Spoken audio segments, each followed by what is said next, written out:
Olá, seja muito bem-vindo ao Vida e Saúde de hoje. Mais uma vez, obrigado por sua participação, obrigado por sua presença. Não esqueça o nosso e-mail, doutorbiomédico@gmail.com. Mande sua sugestão, envie suas perguntas, tire suas dúvidas, faça o nosso próximo programa. O programa de hoje vai falar sobre programação neurolinguística, um assunto totalmente atual, moderno, com muitas dúvidas. Para esclarecer essas dúvidas, para tirar um pouco mais das nossas conclusões, temos aqui o nosso convidado, Roger Dias Barbosa. Roger, muito obrigado mais uma vez pela sua participação. E eu que agradeço a oportunidade. O Roger é formado em Ciências da Computação pela Unesp, pós-graduado pela Fundação Getúlio Vargas em Gestão de Empresas, professor do curso de Administração na IT, professor dos cursos de Administração, Ciência da Computação e pós-graduação na Faculdade Anhanguera, palestrante motivacional, especialista em gestão de pessoas, gestão de conhecimento, programação neurolinguística e hipnose corporativa. Bom, o Roger está aqui no nosso programa pela segunda vez e mais um pouco vamos sugar aqui as suas informações.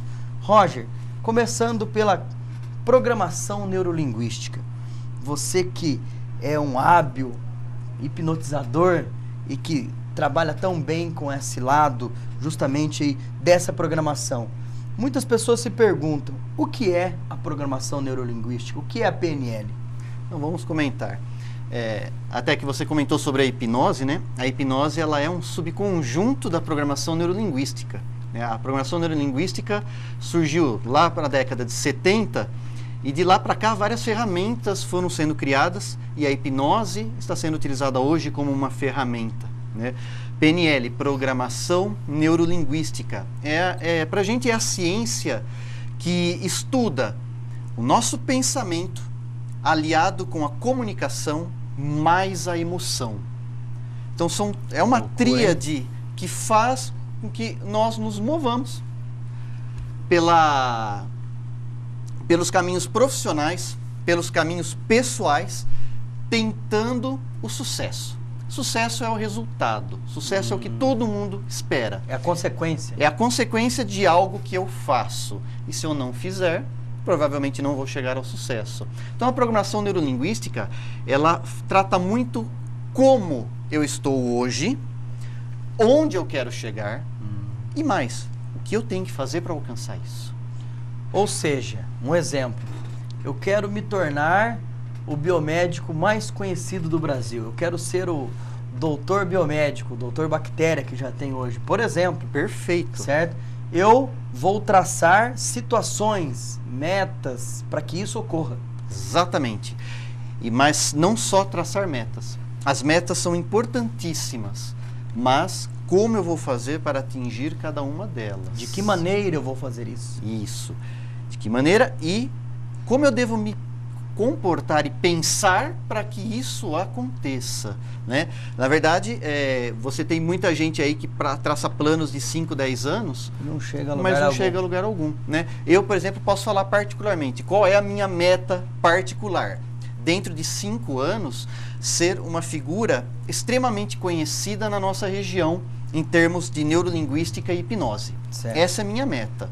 O que eu estou fazendo para alcançar isso? Tá. E como que funciona, então, essa programação neurolinguística na nossa mente? Como nós vamos trabalhar, ou como, no caso, você auxiliando a gente, ou enfim, como funciona a programação na nossa mente para que isso ocorra? É interessante a gente entender como começou, para a gente poder ver o status agora, né? Veja, a programação neurolinguística da década de 70, ela teve 2 grandes homens que começaram a pensar juntos, eram de áreas completamente diferentes, e começaram a enxergar de onde vem o sucesso das pessoas, né? Um deles era de computação. Como sempre, né? E ele começou a imaginar, poxa, peraí, o nosso cérebro, ele funciona como um computador. Eu posso programar, ele responde, e eu posso retirar resultados disso, como um computador. Ótimo. O outro é da área de linguística. Comunicação. Comunicação. E percebeu, opa, cada vez que eu faço algo de sucesso, novas ligações neurais acontecem. Né?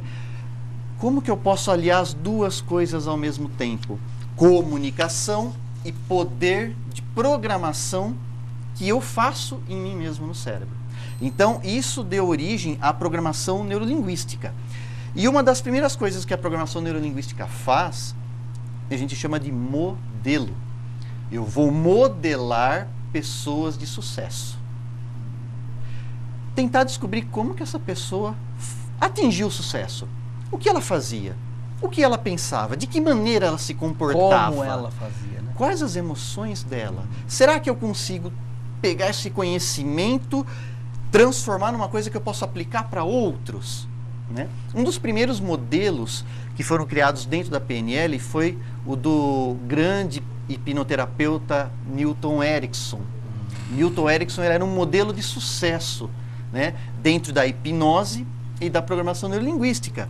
Ele facilmente conseguia convencer as pessoas a seguir pelo melhor caminho e as pessoas obtinham um sucesso naquilo que elas desejavam muito rápido, muito rápido. Numa pergunta feita a ele, né, como você faz isso? Eu falo, não sei. Eu não sei como eu faço isso. Era uma situação. Para ele era um dom. Para ele era um dom. Mas foi perfeitamente copiável. Tanto que hoje você tem uma etapa dentro da hipnose que é chamada hipnose ericksoniana. Terapia ericksoniana, usando os modelos que Erickson usava. Né? E isso a gente faz até hoje.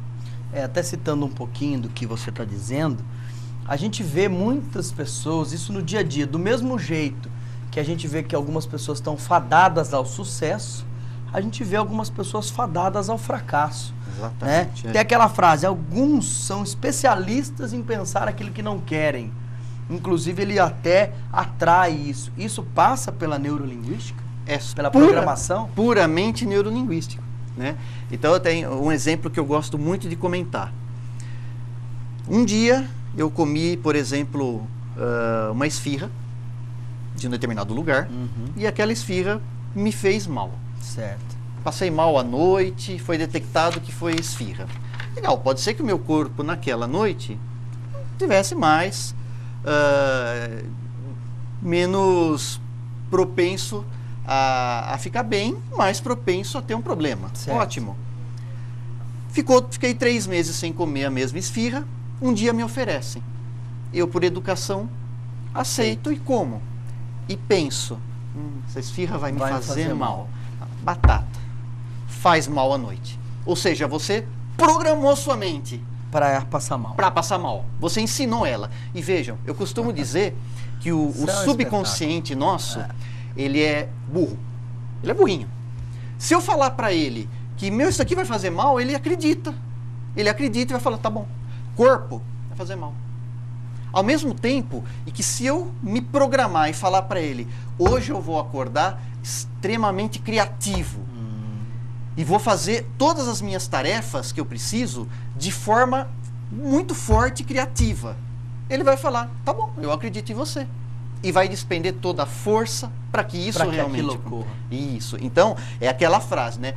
Eu não sei se eu vou conseguir fazer, mas pensar que eu vou conseguir já é meio caminho. Já é meio caminho. Já é meio caminho. Achar aquilo possível. Isso. A gente vê isso no dia a dia, em várias situações, em várias maneiras. Ou eu vou passar mal, ou isso não vai dar certo. Olha, eu falei que você ia acontecer isso, eu não disse, e a pessoa já força. Ou você acorda mal-humorado e hoje meu dia vai ser terrível. E ele vai ser terrível. Vai ser terrível. Agora, uma coisa que eu quero dizer aqui, que é importante e é um alerta para quem é pai e mãe, um alerta muito importante. Né?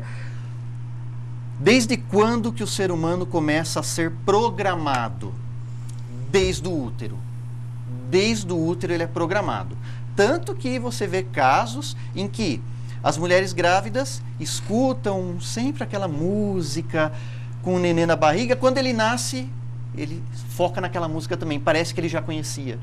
Parece que ele já conhecia mesmo. Já conhecia. Ele já estava programado dentro do ventre. Depois que ele nasce, nós temos que programar. Nós, pais, passamos pela fase de programação. Muita coisa ele aprende sozinho, outras a gente programa. Por exemplo, uma programação que eu acho terrível, que tem consequências graves futuramente, é: cuidado se você for fazer cocô. Posso falar? Pode falar. Cuidado se você for fazer cocô na casa da tia fulana. Não me vai passar vergonha, hein? Não vai fazer vergonha de querer fazer cocô na casa da tia. Ela grava aquilo como: opa, peraí, fazer cocô fora de casa? Não posso, eu tenho que segurar, é ruim. O que acontece? Quando a pessoa cresce, ela tem que se socializar, vai para uma faculdade, vai para uma escola, 9 horas da manhã, dá uma dor de barriga nela. Ela não consegue ela fica ir ao lá, banheiro. não consegue. E outra coisa, tem gente que vai no banheiro e não consegue ir de mãos vazias. Tem que levar uma revista. Vai levar uma revista, vai levar o dicionário, vai levar o que for. Tem que estar lendo algo. Se não tiver nada, pelo amor de Deus, tem um rótulo de shampoo aqui para eu ler? Isso. Né? Então, isso são consequências de lá, do passado, né? Coisas que a sociedade impõe pra gente. Exemplo, hoje se fala muito do bullying, né? Mas da nossa época, 20, 30 anos atrás, não se falava nisso. Então, ele era o gordinho da turma. Eu sou o gordinho da turma. Ah, o gordinho, o gordinho, o gordinho. Aí o que acontece? A pessoa cresce e tem dificuldade de emagrecer. Programou, tá autoprogramado nela que ela é gordinho. Ou você já fala desde novo para a criança: você é chato, não, você é isso, ou você é feio, ou você é bonito, no caso, que a maioria... Perfeito. Né, ela cresce já com esse exemplo programa. É perfeito. Eu costumo colocar o exemplo dos presidiários, né? A maior parte dos presidiários hoje já sabiam que iam estar presos desde criança. Porque a mãe, com frequência, falava: ô marginalzinho, desse jeito você vai ser preso. Você quer ser preso? Você está se juntando com o bandido, você vai ser preso. Esse aí não vai dar nada. Ô bandido. Esse é o... Isso. Entendo. E aí ele programou. Quer dizer, você está programando a pessoa para o insucesso. Exatamente, exatamente. Agora, Roger, antes da gente ir para o intervalo, né? Como que funciona essa programação, então, na nossa mente? Como que isso vai ser trabalhado? Desde a programação inicial, como você já citou, né? Na própria vinda dos pais, a própria sociedade, na questão religiosa. Mas isso trabalhado na nossa cabeça começa de que maneira, então? Na verdade, o que a gente precisa ter é uma mudança postural. Se nós já temos uma programação, e assim, eu não posso ir lá e deletar essa programação, né? Eu posso mudar essa programação. É como se eu estivesse trabalhando realmente com um computador. Um computador que tem, sei lá, o Windows 98. É a versão melhor? Não, não é a versão melhor. Hoje tem versões mais atuais com mais recursos, mais poderosos. O que eu preciso fazer? Promover a atualização do meu sistema. A PNL propõe isso. A PNL propõe práticas em que você muda a programação que você tinha anteriormente, passa a ter uma nova programação agora. Em poucas palavras, a gente passa a enxergar o mundo mais colorido, ou passa a verificar possibilidades que antes eu não tinha, né? Então, citando de novo o meu exemplo, né? Se eu tenho uma meta de em 5 anos ser um palestrante conhecido, ser uma pessoa de sucesso na nossa região, o que eu preciso fazer para isso? Então quer dizer que você vai trabalhar, a sua cabeça vai direcionar a ação que você vai fazer. Perfeito, porque você vê pessoas entrando na faculdade, os adolescentes, os jovens entrando na faculdade, que você quer ser. Você vai fazer faculdade do quê? Administração. Tá, mas o que você pretende ser? Eu não sei, lá dentro eu vou decidir. É porque instintivamente, muitas vezes, conforme o ambiente familiar, ou mesmo social que essa pessoa está, um exemplo, as pessoas mais carentes, elas já se colocam numa posição que aquilo não é para ela. Então, obviamente, é isso, por favor, me corrija. Sim. Então, as suas ações, os fatos, ou a maneira de como ela trabalha, já é para aceitar aquilo que ela já tem. eu não consigo alcançar aquela meta, ou por exemplo, eu não vou conseguir ser um médico, imagina, eu tenho que ser realmente um operador, eu vou ser aqui o soldado raso, eu nunca vou conseguir chegar a tenente. Isso, pior do que você dizer não consigo, é você dizer, tá bom desse jeito. Tá bom né? desse jeito. Quando eu faço, tá bom desse jeito, então para que eu vou me atualizar? Para que eu preciso mais? Né? E o ser humano precisa buscar sempre mais, mas ele precisa estar com o corpo são e a mente são, totalmente ligados um ao outro, né? Corpo e mente não se dissociam, funcionam juntos, um ajuda o outro. Então, se eu acordar realmente afirmando que aquele dia vai ser ótimo, ele até pode não ser no final, mas a grande probabilidade é que ele seja realmente. E todas as substâncias do nosso corpo vão convergir para isso, né? Para que isso realmente aconteça, né? Você tem pessoas, por exemplo, que você atinge de uma maneira diferente de outras. Então, como que eu faço programação neurolinguística nas pessoas? Em primeiro lugar, verificando se ela é mais visual, auditiva ou sinestésica. Você né? vê quais são Isso, porque, por exemplo, eu como professor, docente universitário, eu tenho na minha turma alunos que precisam estar vendo. Se não estiver vendo, eles não aprendem, não entra na cabeça deles. Tem gente que não adianta eu mostrar, eu tenho que falar, ele tem que se sentir com a segurança do professor falando. Tem aluno que não consegue fazer ensino EAD à distância, porque ele precisa do contato, ele é o sinestésico. Então, a primeira coisa para a gente se auto-reprogramar é descobrir qual é o estilo predominante em nós. Então, cada um tem uma personalidade. Cada um tem uma personalidade, cada um tem uma maneira melhor de acessar. Isso. Por exemplo, eu sou totalmente visual. Entendi. Então, por exemplo, quando alguém me fala uma coisa, eu já anoto. Então, isso é um indício que eu sou visual. Né? Tem gente que, você olha para o aluno, ele não anotou nada. Ele vai embora para casa, e quando vem fazer a prova, ele vai bem. Ele é auditivo, gravou. Né? E o sinestésico é aquele que precisa do contato humano o tempo todo. Né? Essa é a primeira etapa para a gente saber como descobrir o melhor caminho para se autoprogramar. É como se fosse realmente um exercício para o sucesso e a pessoa vai trabalhando para que isso ocorra com a mente, com o corpo e vai convergindo no mesmo caminho. Pensamento positivo. Pensamento positivo. Mesmo que você não acredite, finge que você acredite e sua mente vai falar, tá bom, eu acredito também. E vai correr atrás disso. E vai correr atrás. Porque às vezes a pessoa fala, eu nem vou mexer com aquilo que eu sou um desastre. Ela vai ser um desastre mesmo. Roger, antes da gente, mais uma vez, ir para o intervalo, a última pergunta realmente desse bloco, eu queria que você falasse só um pouquinho da questão do segredo. Já ouviu falar do segredo? Todo mundo fala o segredo. Aquele filminho que passou, depois foi vendido livro. Nada mais é do que uma programação neurolinguística. PNL pura. Né? Não tem nada de místico ali. Paulo Coelho não dizia assim, né? Quando você quer realmente algo, o mundo conspira para que aquilo aconteça, né? É programação neurolinguística. É até uma fase, uma ciência que a gente costuma trabalhar junto com a PNL, que é a física quântica.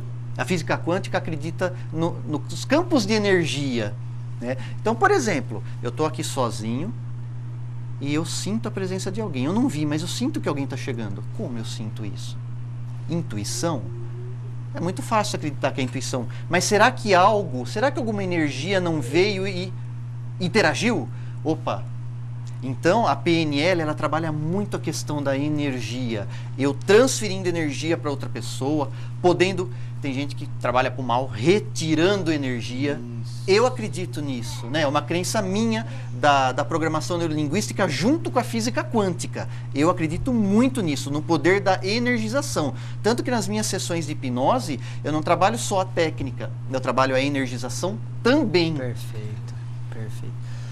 Bom, como vocês observam, mais uma vez o Roger sempre com as suas brilhantes informações. Nós vamos para um breve intervalo e a gente já volta falando aí das técnicas mais utilizadas. Voltamos em instantes. Até já.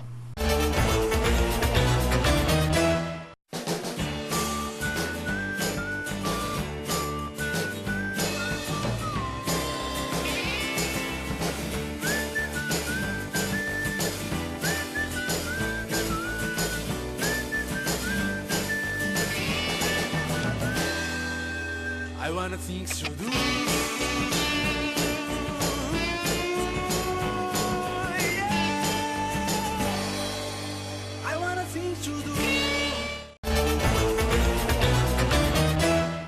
Olá, estamos de volta com Vida e Saúde. Programa de hoje falando sobre a programação neurolinguística. Mais uma vez agradecendo a presença do palestrante, professor pós-graduado pela Fundação Getúlio Vargas, com vários cursos, professor de pós-graduação, graduação, Roger. Mais uma vez, obrigado. Roger, continuando, eu queria que você falasse, por favor, sobre as técnicas mais utilizadas da neurolinguística. A gente que hoje vê essa programação neurolinguística como um fator preponderante, importantíssimo para o sucesso da humanidade em geral, das pessoas. O que são essas técnicas? Quais são as técnicas mais utilizadas? Existem N técnicas, né? As mais utilizadas, eu posso citar, por exemplo, o rapport. O rapport é a principal técnica da programação neurolinguística. É a empatia, criar empatia com a pessoa com quem você vai se comunicar. Então, por exemplo, um público muito grande de PNL hoje são vendedores. Como aumentar as vendas? Primeira coisa, criando rapport com o seu cliente. Ou seja, empaticamente me pondo no lugar dele. O que ele precisa? O que ele queria que eu fizesse por ele? Exatamente, é me enxergando com os olhos dele. Aí eu parto por uma técnica chamada espelhamento. O espelhamento causa, sem a gente saber, uma sintonia muito grande. Então, por exemplo, vou fazer um espelhamento com você, nesse momento, tá? Então, eu estou conversando com você, você está com as mãos assim, e eu também estou assim. Você está com a cabeça pensando, e eu também pendi para cá. Entendo. Se, por exemplo, você em um determinado momento conversando comigo, colocasse sua mão na orelha direita, eu em seguida colocaria na minha esquerda e faria o mesmo gesto. Então, isso a pessoa vai criando uma no empatia? Subconsciente, ele capta isso. O consciente não percebe. Mas o subconsciente capta e fala, opa, um espelho. Nossa, como somos parecidos internamente, pensando. Ela vê como uma pessoa mais amiga. Isso, exatamente. Você pode ver casais de namorados ou até casados quando estão jantando, quando um ergue o copo, o outro ergue também. Aquela sintonia é o rapport que a gente chama, né? Um espelhamento. Tá certo. Cria essa empatia realmente. Isso. Né? O que é essa questão da confusão aí da mente, do corpo? Um dos tópicos que eu abordo nas minhas palestras, mentira, isso. Né, é como descobrir o mentiroso, que são técnicas de PNL. PNL, a mente pensa numa velocidade, o corpo não consegue responder na mesma velocidade. Ou ele se entrega, né? Isso, aí você tem essas incongruências, né? Então, por exemplo, o mentiroso pisca mais. O mentiroso tem uma coceira que ele precisa coçar. Né? Existe um caso muito legal que eu coloco nos meus cursos, de um depoimento do goleiro Bruno. Certo. Né? Em que ele coloca uma frase, eu até anotei aqui para não esquecer o que de fato ele fala. Entrevistando ele num treino do Flamengo, depois que a Elisa Samúdio já tinha sumido, né? Perguntou dele o que ele achava. E ele fala assim, chateado eu tô? Tô muito chateado pelo fato dela ter sido desaparecida. Opa, peraí. O fato dela ter sido desaparecida, o fato dela ter desaparecido, ou então de ter sido, quer dizer que ele sabe. Ele sabe que ela foi desaparecida. Ela foi algo. Se realmente fosse só o desaparecer, ele já teria sabia falado, que ela estava morta. Ele teria falado, ó, desapareceu. Mas não, dele ter sido, aí fica a nossa pergunta. Ter sido assassinada, ter sido morta, ter sido levada, ter sido... Então ele sabia. A mente sempre vai falar pra gente, para, você vai mentir, tá errado. Ela vai contra. Ela vai contra. Verdade. A boca fala e a mente fala, o que você está falando? A criança, por exemplo, quando mente, ela põe a mão na boca. Em seguida. A mente faz isso. O que você está falando? Né? O adulto, quando mente, alguns tocam. Tocam a orelha. Começa a dar mais risada que o normal. Se entrega. Se entregam. Então, vários sinais que no nosso curso a gente promove. A questão dos olhos, direita, para o alto. Essa é a questão básica, principalmente para quem vai fazer entrevista de seleção, né? No curso de administração, gestão de recursos humanos, eu passo muito isso, né? A pessoa, se eu pergunto algo para ela e ela, para responder, põe os olhos para cima, lado direito, significa que, na verdade, aquilo não aconteceu. Ela está inventando, ela está criando a cena. Aquela situação. Então, eu pergunto para ela, fala um pouco sobre o seu projeto nas empresas anteriores. Ela olha para a direita e fala, eu fiz isso, aquilo. Não, não fez. Ela está criando agora. Por outro lado, quando ela olha para a esquerda, sim, realmente ela está se lembrando de algo que aconteceu. Né? Então isso daí é um perigo para casais, né? Mas mais uma vez eu quero agradecer a presença aqui do Roger, obrigado.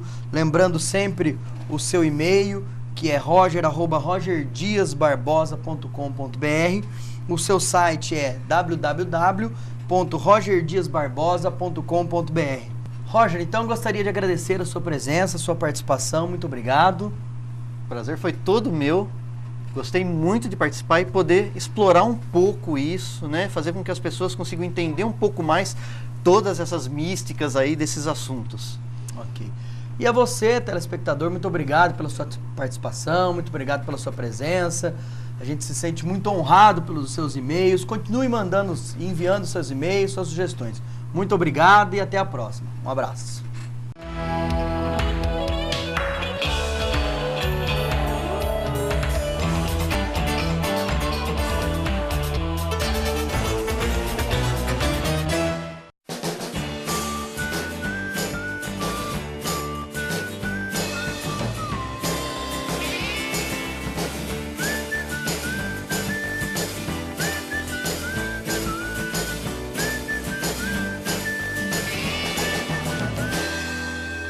I wanna think through.